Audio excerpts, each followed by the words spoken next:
Olá, olá, seja muito bem-vindo a mais um episódio do Neurotalks, o seu podcast de saúde mental, autocuidado e prevenção de burnout. E falando em burnout, hoje eu trouxe a maior especialista em direito trabalhista de pessoas acometidas por burnout desse país. Sim, ela pegou o avião lá em Campo Grande para vir aqui bater esse papo com a gente. Eu tenho a honra de receber aqui a minha amiga querida, doutora Priscila Reis. Seja muito bem-vinda. Muito obrigada Muito bom estar aqui com você novamente. Não tem nem palavras. Como que eu não viria? Mas eu viria de novo, e quantas vezes você me convidar. É um prazer que alegria, estar aqui com você. Pri. Olha, a nossa conexão, ela se deu através do burnout, né? Infelizmente, uma doença que afeta tantas pessoas, tão dolorosa para tanta gente, mas você foi uma das coisas boas que o burnout me deu, e a gente acabou realmente ficando muito próximas, uma conexão muito bacana, porque a Priscila é uma mulher muito inspiradora e uma mulher que é muito ética, né? E que acredita realmente naquilo que faz, naquilo que defende, né? E é uma advogada porreta. E a gente já participou de uns seminários, de algumas coisas conjuntas, e assim, tem que segurar nós duas, né, Pri? Porque a gente começa a querer brigar com o povo, né? Exatamente. Brigar, às vezes é necessário, né? Mas parece que a gente gosta bastante de brigar, né? Os meus clientes falam, eu gosto da doutora porque a doutora briga por nós. Mas é porque a gente acredita, né? Quando a gente acredita no que faz, gosta do que faz e acredita que está fazendo o certo, não tem jeito, vai precisar brigar de vez em quando. E a gente fala da briga, né? A gente tá aqui brincando, mas é porque o burnout, né? Para quem não sabe, existe ainda, infelizmente, uma corrente que meio que nada contra essa coisa de que o burnout é uma doença ocupacional, né?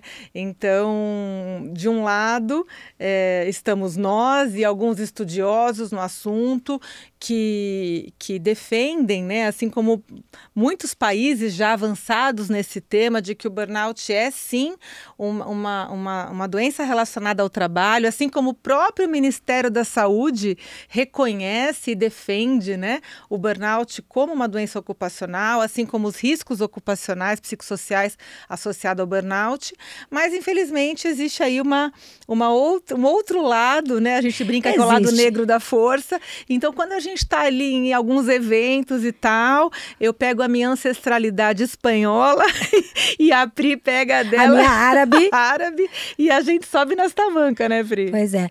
E a gente ainda tem pessoas que continuam lutando contra uma realidade. E é uma realidade que tem afastado cada vez mais gente do trabalho. Mas eu acredito também, Ana, que essa questão da burnout, ela está relacionada com o preconceito que a gente, como sociedade, tem com todas as doenças mentais. Né? Então, existe um preconceito com relação a todas as doenças mentais, com a medicação, né? Com o tratamento, e com burnout não seria diferente. A dificuldade é que a gente, além de tudo, além de lidar com o preconceito, a gente precisa responsabilizar o empregador. E aí, a gente tem uma luta de forças diferentes, né? Então, a gente ainda não aprendeu como trabalhar e lidar o trabalho de maneira que não adoeça, e sim que só traga a vida, porque o trabalho também protege. Ele não é só adoecimento, com certeza, né? Mas a gente ainda não consegue, não aprendeu a trabalhar, lidar com o trabalho de maneira saudável. Nós, em geral, né? Mas estamos no caminho. Uma das coisas que a gente percebe que vem mudando é o tratamento do governo com essa questão. Perfeito. Né? Por conta da NR1, por exemplo, que vem trazendo esse assunto, que previu de maneira expressa, a primeira vez nós temos uma norma regulamentadora que prevê riscos psicossociais no trabalho, que trata desse assunto, que obriga a empresa a lidar com isso. A gerenciar esses riscos, né, Pri? Exatamente. Primeiro, avaliar quais são esses riscos. O trabalho na minha empresa, tem risco psicossocial? Existe o risco de adoecer o trabalhador? Como que eu vou lidar com esse risco? Como que eu vou proteger o trabalhador, já que o risco existe? E o trabalho, na maior parte dos lugares onde a gente trabalha, tem risco. Tem risco ergonômico, tem risco de acidente, tem risco psicossocial, porque, afinal, o risco psicossocial está muito relacionado com a organização do trabalho, com a maneira que as pessoas lidam com o trabalho, com os líderes, né? Com a cultura empresarial. A sobrecarga, com a quantidade de metas ali individuais, com a coisa do assédio, né? A gente demorou muito tempo para prever isso de maneira expressa numa norma regulamentadora.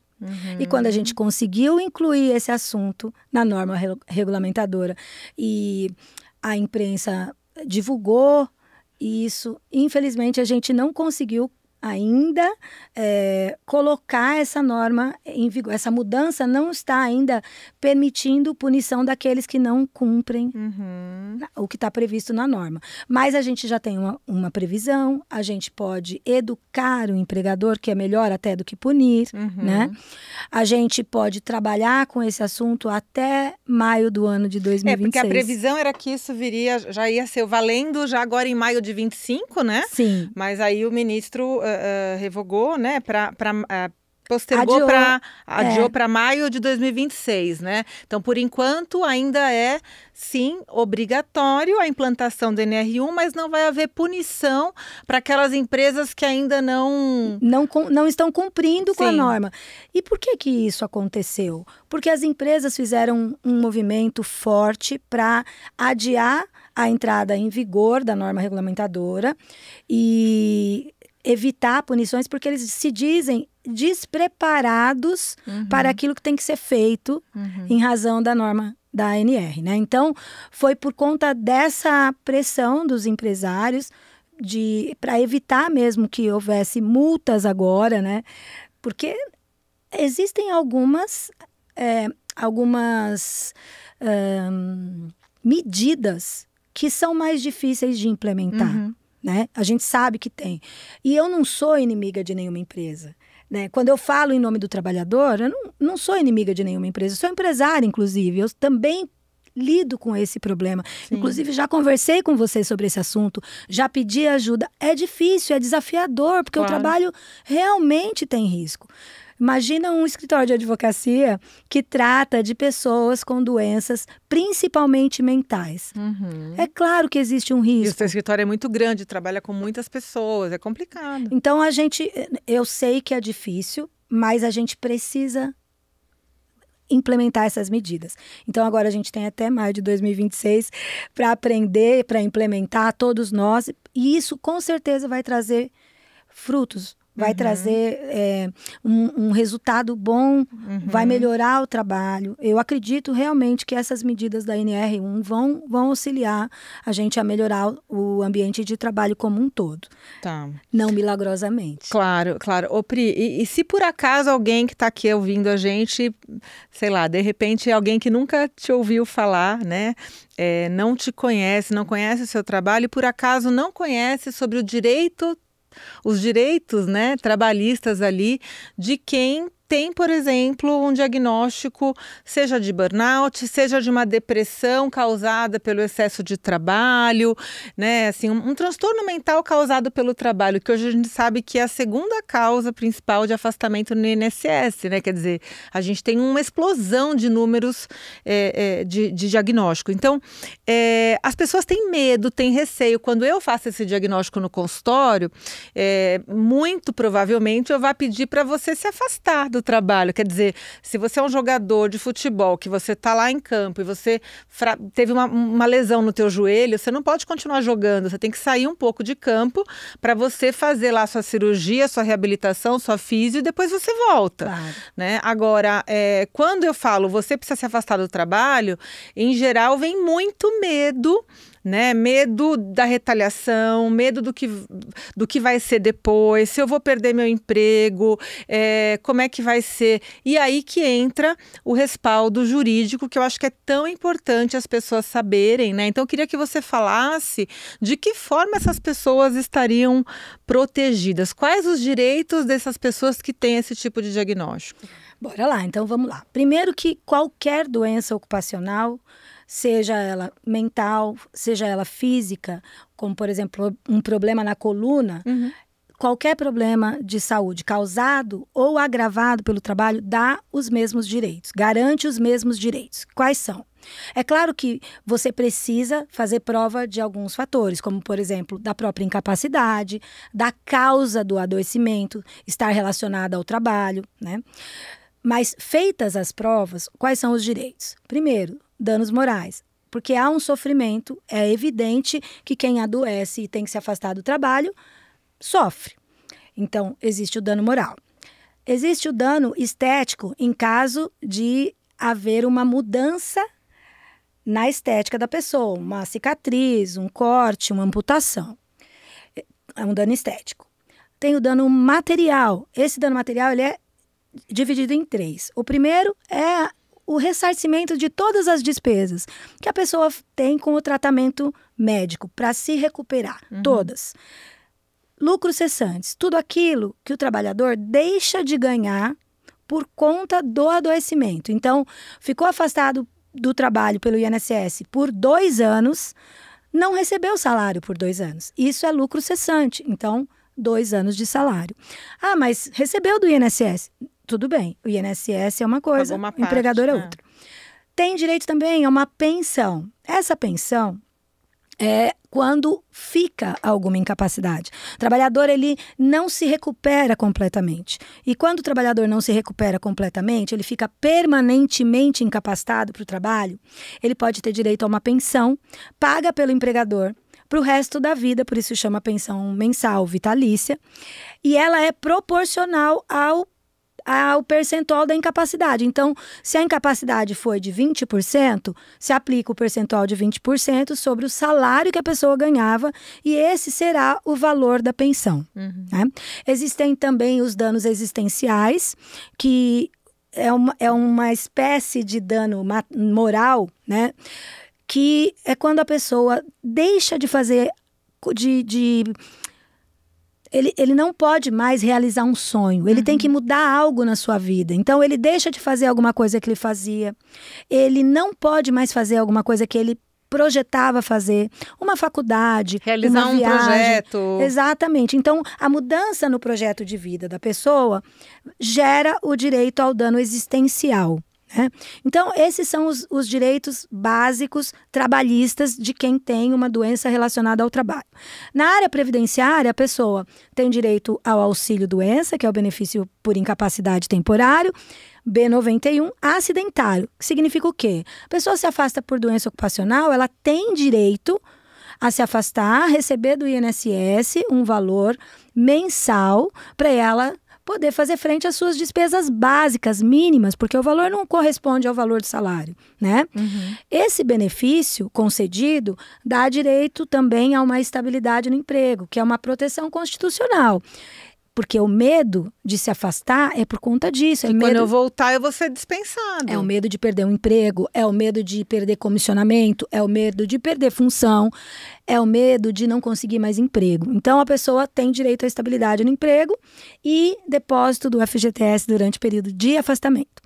Se a pessoa não conseguir mais voltar a trabalhar, nunca mais se aposentar, precisar se aposentar, ela tem direito também a uma aposentadoria acidentária, que é um valor integral, é diferenciada, é diferente de uma aposentadoria decorrente de um AVC. Tá. De um problema cardíaco. Que aí é um problema da minha saúde, que não foi causada pelo trabalho. Exato. E essa estabilidade de emprego, Pri, ela começa a contar os 12 meses do momento do diagnóstico, os 12 meses, ou de quando eu volto para a empresa? Vamos supor, quando volta. Se eu ficar afastada 1 ano, e aí eu volto daqui 1 ano para o trabalho, é de quando volto eu não posso ser demitida por 1 ano, é isso? Exatamente.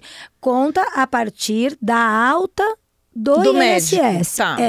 Do INSS, não a alta do médico assistente, tá? E tem um último direito que é o auxílio acidente, quando a pessoa ela se recupera, ela pode voltar a trabalhar, inclusive na mesma atividade, mas ela fica com uma sequela. É difícil para as pessoas enxergarem a sequela de burnout. Muito difícil. Mas a gente tem alguns casos de auxílio acidente por burnout. E aí a gente consegue detectar isso através de uma boa avaliação neuropsicológica, né? E aí é a minha área, porque eu detectando, né, com os testes neuropsicológicos, muitos pacientes acabam tendo declínio cognitivo em domínios cognitivos específicos ali, de raciocínio, de memória. De atenção, enfim. Então, se eu consigo detectar que isso está prejudicado, né? Isso já é um indicativo ali de que o burnout deixou lembrança e infelizmente pode ter deixado algum tipo de sequela, né? Eu, como advogada, não sei se as pessoas conseguem se recuperar 100% depois de uma burnout. Nem sempre eu acompanho a pessoa até ela se recuperar, né? Acabou o processo, a gente não tem mais contato. Mas essa é uma coisa que eu gostaria de saber. Então, você sabe que assim, a gente não tem estudos, eu já pesquisei isso, a gente não tem estudos sobre recuperação completa ou parcial do burnout, tá? A gente fala que as pessoas voltam a ser produtivas, né? Quer dizer, voltam ao trabalho ou não voltam ao trabalho. Muito bem. Só que o que a gente observa é que tem um impacto, e aí sim tem trabalhos mostrando o impacto no estilo de vida, né? E na qualidade de vida posterior a um episódio desse. Então, muito provavelmente essa pessoa que sofreu burnout, ela vai ter sim um acometimento social, econômico, mental, psíquico, né? E cognitivo causado pelo burnout. Quer dizer, algo na sua vida vai mudar, né? Depois de um burnout, dificilmente você vai voltar a ser uma pessoa completamente igual àquilo que você era lá atrás, né? E mesmo pessoas que se reabilitaram 100%, 200% que a gente fala, né? A própria Isa Camargo, e eu vou falar aqui o nome dela porque é uma querida, um beijo para ela que está nos assistindo, que de alguma forma nos conectou também através da Carol Milters. A própria Isa fala isso, né? A Isa hoje está voando numa outra área, fazendo uma outra coisa, mas ela fala que em determinados momentos a questão cognitiva dela, né, a questão de leitura, de algumas coisas ali que ela tem algumas falhas, né? E você vê uma pessoa brilhante que virou uma referência na área como palestrante de saúde mental. Então, é o que eu observo, Pri, as pessoas que, mesmo que se reabilitaram, que voltaram para o trabalho, que foram promovidas, que já estão muito bem, ainda tem momentos ali de lapsos. E por que isso acontece? Porque no processo do burnout, o cortisol, né, que é o hormônio do estresse, e a adrenalina, liberadas pelo sistema nervoso simpático, em grande quantidade, eles vão fazer ali como se fosse uma explosão, como se fosse uma fusão ali de substâncias, né, que vão causar um dano para áreas específicas do cérebro. Então, hipocampo, que é a área da memória, áreas do córtex pré-frontal, que estão ligadas aí à função executiva, à atenção, que realmente causam danos mesmo, né? Então, não é só tô cansado, não é só o cérebro cansado, não, é um cérebro que tem alteração na estrutura de suas células. Então a coisa é grave. Pois é, mas a gente ainda vê dúvidas sobre esse assunto, né? Gente que duvida da seriedade, inclusive, infelizmente, gente próxima de quem tem burnout, né? Pessoas da família. E a dificuldade que eu percebo de aceitar isso é muito, Ana, porque eu não sei se você vai concordar comigo, mas eu tenho percebido que as pessoas acometidas por burnout são normalmente aquelas pessoas, são arrimo de família, ou são pessoas que foram as primeiras pessoas a se formarem ter um ensino superior na sua família, elas se cobram demais, né? Então elas são extremamente entregues ao trabalho, perfeccionistas, com uma personalidade rígida, extremamente rígida. Então são pessoas que acabam adoecendo por conta dessa rigidez e dessa exigência, autoexigência, né? E então é difícil para a família ver que aquela pessoa tão forte, tão produtiva, aquele exemplo da família, aquela pessoa que conseguiu se destacar, que conseguiu se promover, que foi crescendo no seu emprego, ganhando, são pessoas, eu tenho diretores de grandes empresas, eu tenho várias pessoas que são responsáveis por RH de empresas multinacionais, sabe? Então são pessoas que foram lá, estudaram, se aplicaram para chegar onde chegaram. Então é difícil para a família entender como que essa pessoa ficou desse jeito. Não é só ela que não se reconhece, a família não reconhece. Sim, sim. Ninguém que está ao lado reconhece aquela pessoa. E isso só traz mais sofrimento, né? Só traz mais sofrimento. Eu vou dizer para você que eu adoro essa história, eu adoro me aprofundar na história das pessoas, muito além do direito. É verdade, porque a gente vai achando conexão entre as pessoas, né? Não, e a Pri é uma advogada muito além, né, fora da curva, justamente por isso, porque ela é uma advogada meio médica, meio psicóloga, meio assistente social, e eu também sou metida a ser advogada e psicóloga e tudo isso aí, né? Porque, na verdade, o que a gente estuda é uma interface, né? Não dá para eu ser uma médica especializada em transtorno mental do trabalho sem saber nada trabalhista, quer dizer, eu atuo como assistente técnica em perícia, obviamente que eu tenho que saber as questões, né? Quando eu vou fazer laudos periciais, atualmente atuo até como perita. Pois é, e as pessoas precisam desse seu conhecimento. Quando vão te consultar, e acontece comigo também, quando vão te consultar, elas chegam com um problema, elas chegam por causa do problema de saúde, mas o problema de saúde gera diversos outros problemas, no trabalho, né? Então tem um problema financeiro, porque tu tem que se afastar do trabalho. Não vou receber meu salário. Exatamente, então você precisa conhecer os direitos dessa pessoa até para você poder atender de maneira completa. Não dá para falar só da doença, só da saúde, só da medicação, só do tratamento. Ô Pri, e como é que você... Só que assim, né? Tudo tem dois lados, né? E aí, hoje em dia também tem muita gente que se aproveita disso, né? A gente sabe que assim como tem muito diagnóstico sério acontecendo e tudo mais... Tem, infelizmente, muita gente que se aproveita, assim como em qualquer área, tem gente antiética em todo lugar, né? Em todo lugar. Como que você, né, como advogada, consegue reconhecer um cliente que vai te procurar só porque ele quer ganhar dinheiro em cima da empresa? Eu vou explicar por que eu estou fazendo essa pergunta. Para mim é muito fácil fazer isso daí, tá? Porque o meu consultório está cheio de paciente que marca consulta atrás de um relatóriozinho médico para processar a empresa. E quando eu falo que eu não vou dar, que eu não detectei doença de trabalho nenhuma, tem quebra-pau na consulta e eu não tô nem aí. Eu banco, aí sobe a espanhola, baixa a espanhola lá e eu banco a minha decisão e ponto final e acabou. Que isso aqui não é balcão de receber atestado, né? Aqui é uma consulta médica. Sim. Mas enfim, quando a gente lida com pacientes com doença do trabalho, a gente está sujeito a isso. Mas eu vou te explicar o porquê que eu tô falando isso. Porque agora eu tô atuando como perita em alguns processos. Né? Tem um juiz de um outro estado que conheceu meu trabalho e me convidou para ser perita de alguns processos. Eu tenho feito perícias online, onde eu atuo agora desse momento imparcial, onde eu atuo de um lado reclamante, reclamada, né? Então o paciente, a empresa, e eu tenho que ver se aquela doença, primeiro se existe a doença e segundo se aquela doença tem relação com o trabalho ou não. Sim.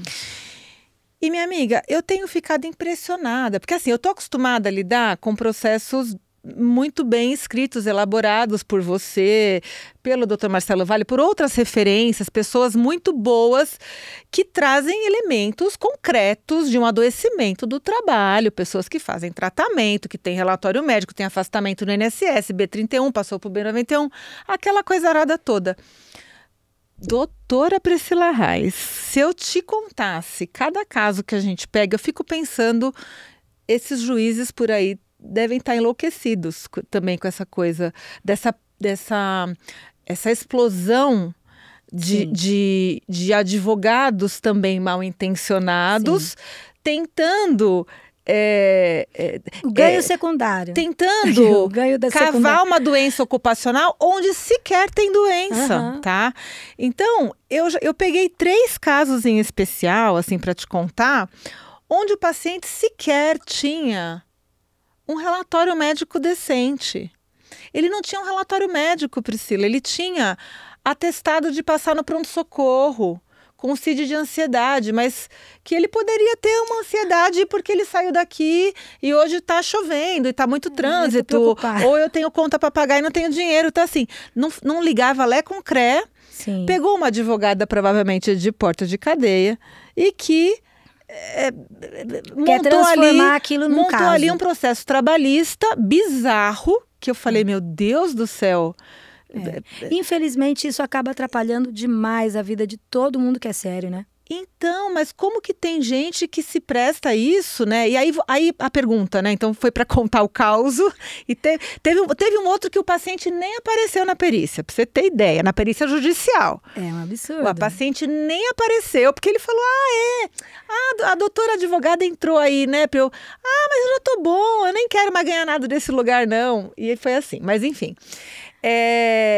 A minha pergunta, eu sei que você é muito séria, mas assim, como que fica para você identificar essa? Porque eu sei que é difícil para mim. É difícil, não né? É como para você, né? Porque para mim é mais difícil, porque eu não tenho conhecimento de medicina, mas o que eu faço? Existem algumas coisas que são muito marcantes para mim da burnout, né? Existe um caminho que a pessoa segue. A minha consulta, eu já te falei, dura de 2 a 3 horas. Que é o inferno, que eu quero falar com você não atende telefone. Exato, e o pessoal reclama mesmo, a minha equipe reclama também, porque tem que assistir depois, porque é longa, né? É muito longa, mas por que é longa?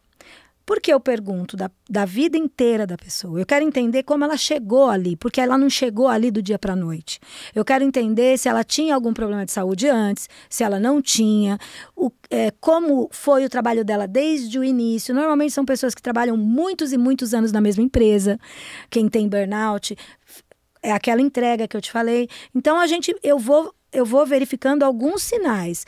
Não significa que eu não tenha pego algum caso que depois eu percebi que não era. Que tinha malandragem. Infelizmente já aconteceu comigo, mesmo eu tendo mais de 600 processos de burnout, mas a gente vai aprendendo com os casos e vai aprendendo com as histórias, vai aprendendo com os amigos, com as amigas. Eu também ligo para você e pergunto, você acha isso, você acha daquilo? Porque a gente precisa, não posso falar de nomes, mas eu posso falar em tese.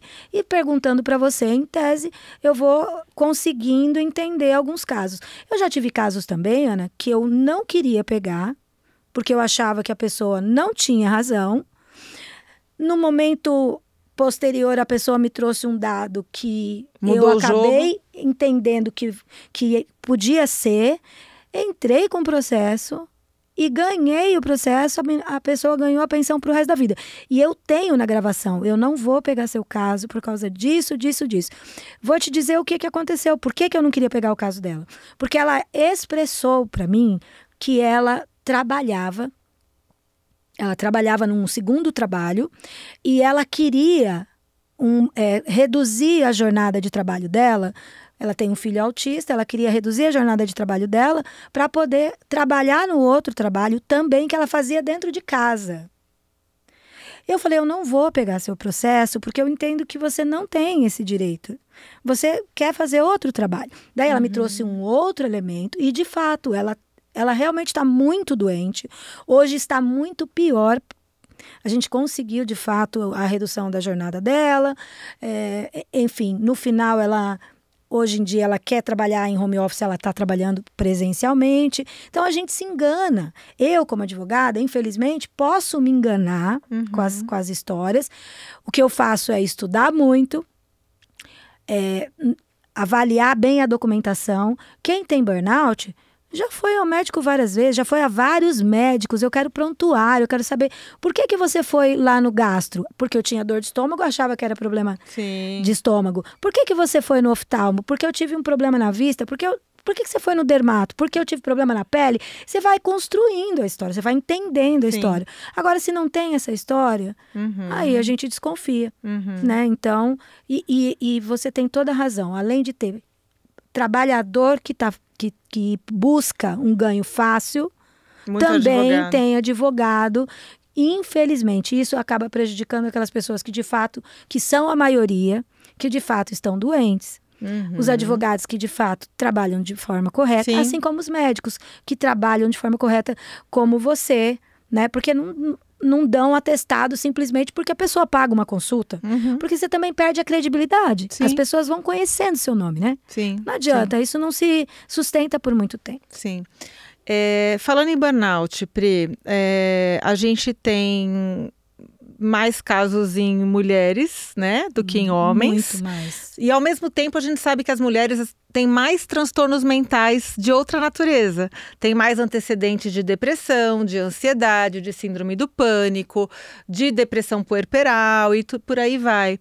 Só que o burnout, ele tem uma crueldade, digamos assim, se a gente pode falar dessa forma, que lá pela OMS, né, pela Organização Mundial de Saúde, um dos critérios diagnósticos do burnout é que a pessoa não pode ter nenhum diagnóstico prévio de transtorno mental. Quer dizer, ela não pode ter um antecedente de um transtorno bipolar, de ansiedade, de depressão, de nada, mesmo que essa doença esteja controlada, estabilizada, a pessoa entrou na empresa muito bem, obrigada, mas se ela uma vez na vida teve esse quadro né, mental, ela tem um carimbo ali que não lhe permite mais evoluir para o burnout, né? Eu acho isso, enfim, eu acho isso um grande equívoco do entendimento daquilo que a OMS disse. Um dia eu tiver a oportunidade de debater lá com os grandes, estarei lá falando sobre isso, mas tenho a minha opinião, já falamos sobre isso, eu queria te ouvir aqui.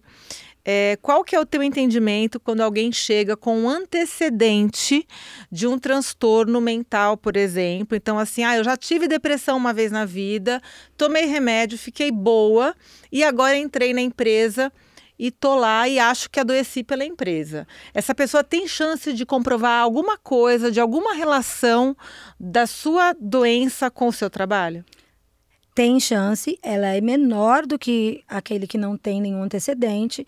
Eu discordo desse entendimento e posso te dizer que você, como médica, deve se lembrar que na década de 1990, a gente tinha um tratamento com a Lerdort diferente do que a gente tem hoje. As lesões por esforço repetitivo antes eram relacionadas a questões hormonais, a ser fumante, a outras questões, obesidade, somente. Não havia a relação reconhecida que hoje a gente tem de que são doenças relacionadas ao trabalho. Então, as coisas vão evoluindo. E eu acredito que essa avaliação da burnout com relação a doenças antecedentes, e na verdade, aquele diagnóstico de exclusão, né, que acho que o médico fala como diagnóstico de exclusão, eu não sei se isso não se sustenta por muito tempo. Porque, então quer dizer que uma pessoa não pode ter duas doenças? Não, então... Não tem o menor cruel, sentido isso, não existe... Eu sei que isso deve ser por conta dos sintomas que às vezes se confundem. Sim, claro. Porque você pode ter sintoma de ansiedade e depressão numa síndrome de burnout. Sim. E aí, para evitar a confusão dos diagnósticos e também por conta do DSM-5, que ainda não prevê, que é a bíblia dos psiquiatras, né? Então, assim, a gente vai precisar de um movimento. De muita luta, né? De uma luta. E por isso, eu não deixo de pegar os processos das pessoas que têm antecedentes. Desde que eu acredite na relação. Perfeito. Porque não significa que tenha burnout, porque me trouxe a documentação. Então, precisa se aprofundar ainda mais nesses casos para evitar. Porque quando você perde um processo, você não perde só um processo. Você humilha o trabalhador, porque o trabalhador ele foi buscar o seu direito, ele mais do que dinheiro, ele quer o reconhecimento de que ele tem razão. Justiça, né? De justiça. Então você humilha o trabalhador, você prejudica o seu nome como profissional, você não perde só um processo. Então todos nós temos que tomar muito cuidado, os advogados, porque para entrar com os processos bem fundamentados, aqueles que de fato tenham o direito, ainda que a gente tenha resultados negativos fazendo assim, eles vão ser resultados mínimos, vão ser um número mínimo, né? E para que não prejudique aqueles que de fato estão muito doentes, precisam da justiça, né? A gente tem que tomar esse cuidado. Eu tenho muita preocupação com relação a isso. E quando o paciente, por exemplo, que o seu cliente chega, que acontece às vezes, com um quadro de uma doença mental do trabalho, e aí, por acaso, ele foi demitido, ele foi dispensado do trabalho. Qual que é a sua opinião sobre aquilo que a gente ouve por aí, de advogados que entram com ação para reintegração, para o funcionário voltar para aquela empresa, né? Ele consegue uma liminar de reintegração. Acho que é alguma coisa nesse sentido, né? Que você acha? Você acha que isso está correto? É isso que a gente tem que fazer? Eu não gosto de reintegrar o trabalhador na empresa que o adoeceu. Mas existem alguns casos que a gente precisa fazer a reintegração para que a pessoa possa ter acesso ao plano de saúde. Então, vou te dar um exemplo. Eu tenho uma cliente que precisa de um medicamento fornecido pelo convênio médico. O valor desse medicamento é de quase R$10 mil mês. Ela foi demitida e eu tive que fazer a reintegração. Ela desenvolveu uma depressão e está tomando uma medicação, ela depende do convênio médico. Sim. Então, eu não posso, nesse caso, não fazer a reintegração, porque ela depende da medicação. Agora, se não houver a necessidade de um convênio médico, às vezes tem do marido, tem outras possibilidades de tratamento, eu não recomendo a reintegração, porque eu não acredito que a pessoa possa se recuperar no mesmo local em que ela adoeceu. Aquele local não serve para ela. Pelo menos naquele período de recuperação, de reabilitação. Exato. Né? Pode ser que dali uns anos ela possa até voltar, mas ela não pode voltar naquele momento, porque ela vai ter contato com todos aqueles riscos que levaram ela ao adoecimento. Aqueles elementos que a levaram a adoecer, né? E a empresa, cada empresa tem sua cultura, né? Tem sua maneira de agir, tem sua maneira de lidar com os problemas. A empresa não vai mudar o seu modo de agir por causa de um adoecido. Na medida que o tempo vai passando, as empresas elas estão melhorando nessa questão de saúde mental. Por conta de um movimento como, por exemplo, da Isabela Camargo, por um movimento do governo em si. Mas não é do dia para a noite. Então, se a pessoa acabou de sair daquela empresa doente, eu não posso reintegrá-la naquele local. Eu também acho que é muito complexo, a menos que seja realmente uma coisa de uma necessidade muito grande, né? Mas dá para conseguir as indenizações. Não pede a reintegração, mas pede o dano moral, pede o dano material, pede a indenização do período de estabilidade, pede todos os direitos que a pessoa tenha, né? Mas não pede a reintegração. Tá, perfeito.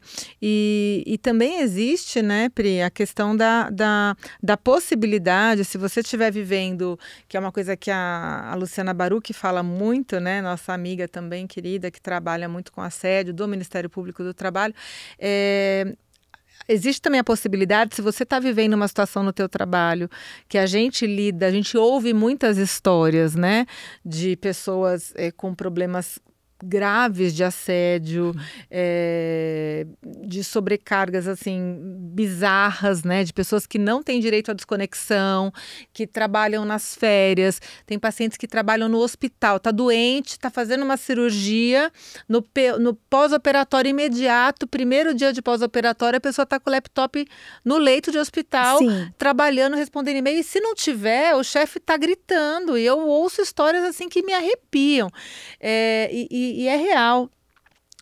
Existe a possibilidade também dessas pessoas que estão vivendo situações assim fazerem uma denúncia no Ministério Público do Trabalho, não é isso? Sim, eu tenho recomendado que as pessoas com essas situações façam denúncias no canal de denúncia no canal interno, porque a empresa ela é obrigada a fazer a investigação por conta da NR1. Então a gente já começa a obrigar a empresa a lidar com esse problema dentro da empresa. E é importante que saiba. Exatamente, até para ela ter a oportunidade de resolver o problema dentro da casa dela. Uhum. Faça a denúncia no Ministério Público do Trabalho, que é possível fazer de maneira anônima. Como que é feito? Entra no site do Ministério Público do Trabalho. É possível fazer uma denúncia anônima, juntar provas, prints, áudios, dá para fazer tudo isso. Tá. Depois o Ministério Público do Trabalho chama testemunhas, faz investigação. Então é muito positivo. Se houver um assédio organizacional, o Ministério Público tem que agir. Uhum. O que o Ministério Público não faz é quando o problema é individual, quando o assédio é diretamente com uma pessoa e somente com ela. Uhum. Aí só advogado. Mas quando a situação ela é generalizada, organizacional, o problema... Um chefe que grita e joga coisa em cima de todo mundo, da equipe cultura, toda. Né? Uma cultura de assédio que a gente vê em muitas empresas. Nesse caso, é muito importante fazer a denúncia no Ministério Público do Trabalho, que isso pode virar um processo, uma ação civil pública contra a empresa, né? Vai resultar em multas significativas e que vão até para... amparar procedimentos do Ministério Público do Trabalho, vão auxiliar, esse dinheiro vai auxiliar programas voltados ao trabalhador com doença ocupacional. Então, é importante fazer isso por diversas razões. Em caso de assédio sexual, também deve fazer boletim de ocorrência. Tá. É muito importante fazer boletim de ocorrência em caso de assédio sexual. A gente tem tido muitos casos de assédio sexual. E assédio sexual dá muito transtorno de estresse pós-traumático. Né? E todas as denúncias possíveis, né? Todas as denúncias possíveis.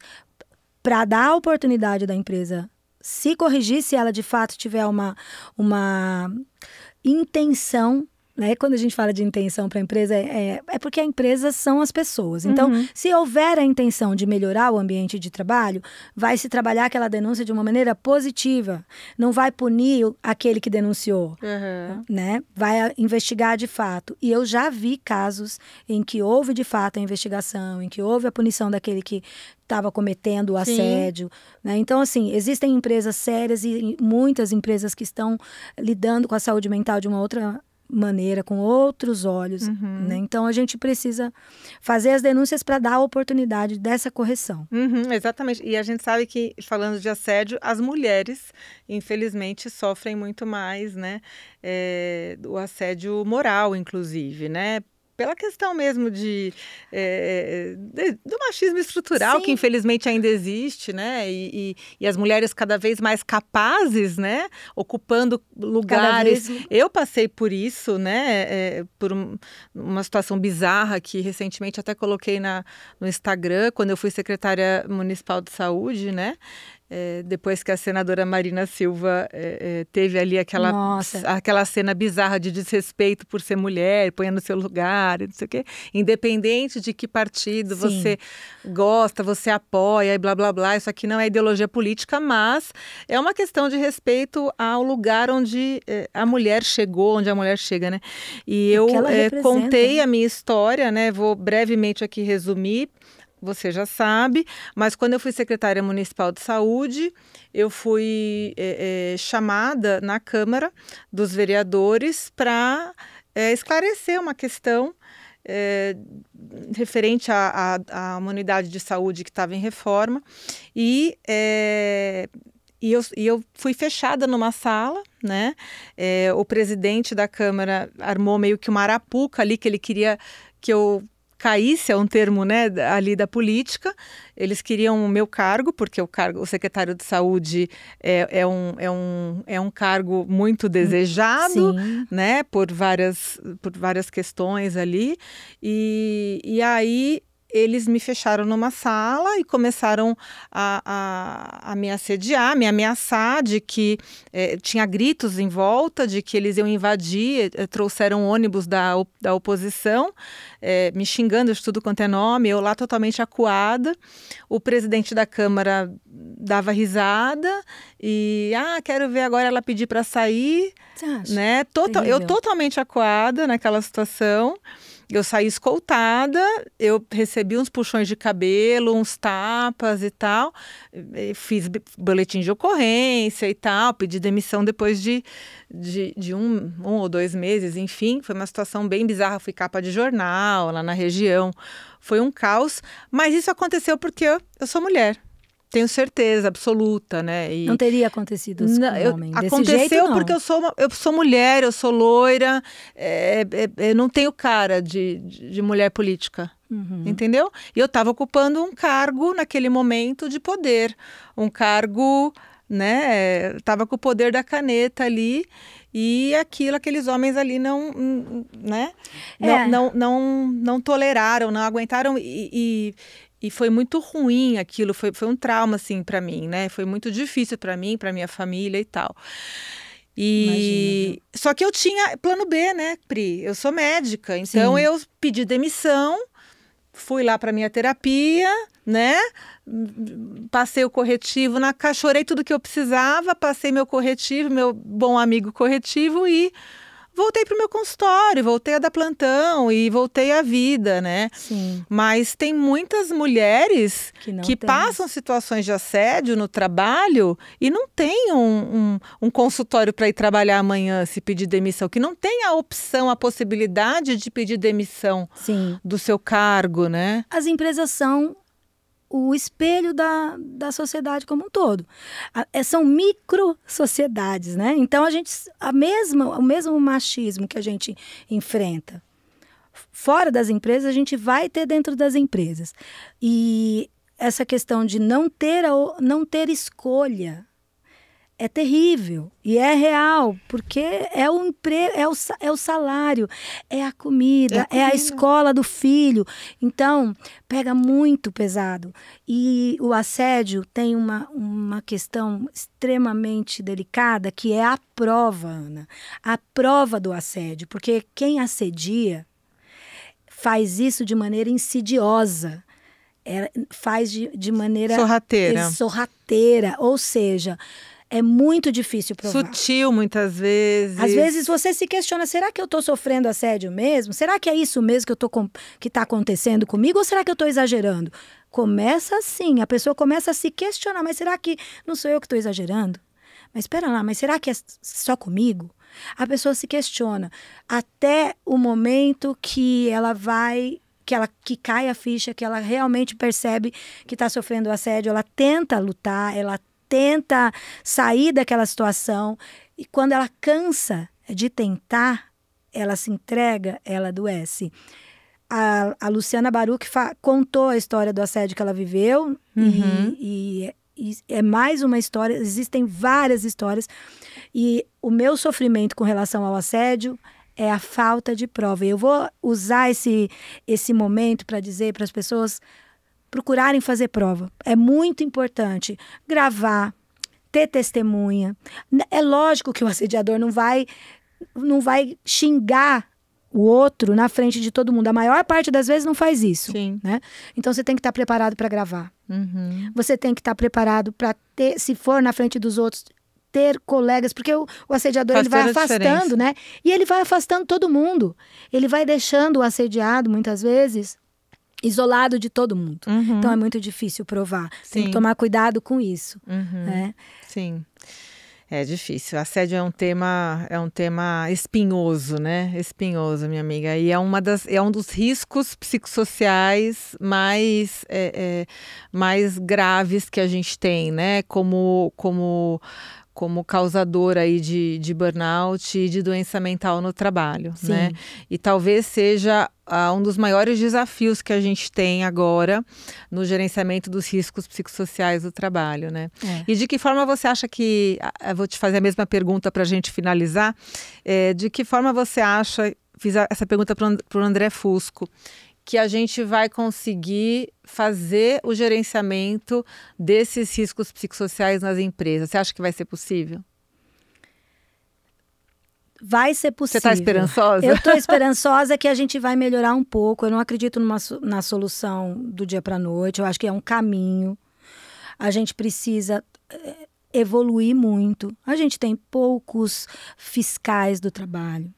A gente teria que ter mais gente para fiscalizar as empresas, porque não existe possibilidade de a gente mudar o ambiente de trabalho se a gente não tiver punição para quem não cuidar do ambiente de trabalho, para quem não cumprir a NR1. Eu não acredito em mudança sem a punição de algumas empresas, pelo menos. Então, a gente precisa de fiscalização. Essa fiscalização precisa começar com a educação da empresa, orientação, mas se não houver melhora, tem que haver punição. E a punição tem que ser em valores que façam doer o bolso da empresa, para que elas possam, de fato, compreender que aquilo traz mais prejuízo do que lucro. É só dessa maneira que a gente vai conseguir melhorar, educar as empresas. Eu não consigo ver de outra maneira. Precisa mexer no bolso. Mexer no bolso. Por isso, tendo uma norma regulamentadora clara como a gente tem, a gente já começou a caminhar. Agora a gente precisa aumentar o número de fiscais, a gente precisa de fato fiscalizar. Quando for para a justiça precisa penalizar a empresa. Tem que condenar em dano moral real, não 10 mil reais, não 15 mil reais para uma multinacional, não, sabe? Tem que ser 200 mil, tem prova, é isso, pelo menos 200 mil, 300, é isso mesmo, porque senão é melhor você fazer o errado. O crime compensa. O crime compensa, então a empresa faz a conta, eu assedio 100, eu consigo que esses 100 cumpram a meta, 10 entram com processo, 5 ganham. E eu pago 10 mil para cada um de dano moral? Vale a pena. Valendo. Sim. Então, infelizmente é essa conta, né? Esse raciocínio. Infelizmente.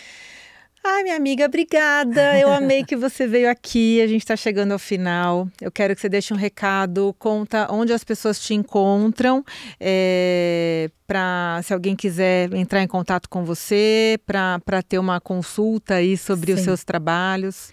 Bom, vou falar. Instagram, Pri Arraes, com 2 R's, _ advogada. Nós temos o YouTube, Arraes e Centeno, um canal que tem bastante vídeo, com bastante informação sobre o seu direito, sobre direitos previdenciários e trabalhistas, vídeos fáceis de compreender. E vou deixar também o telefone do escritório, que dá para falar pelo WhatsApp, marcar consulta, é 67 99 642 0399. Perfeito, minha amiga. Obrigada, querida. Eu que agradeço. Bom retorno para Campo Grande. Nem tenho como te agradecer ter vindo até aqui para gravar comigo. Eu estou feliz de verdade. Muito feliz. Obrigada. Obrigada a você. E se você gostou desse podcast, desse episódio, curte, compartilha, deixa aqui suas sugestões para as próximas entrevistas que a gente vai ter aqui. E até a próxima.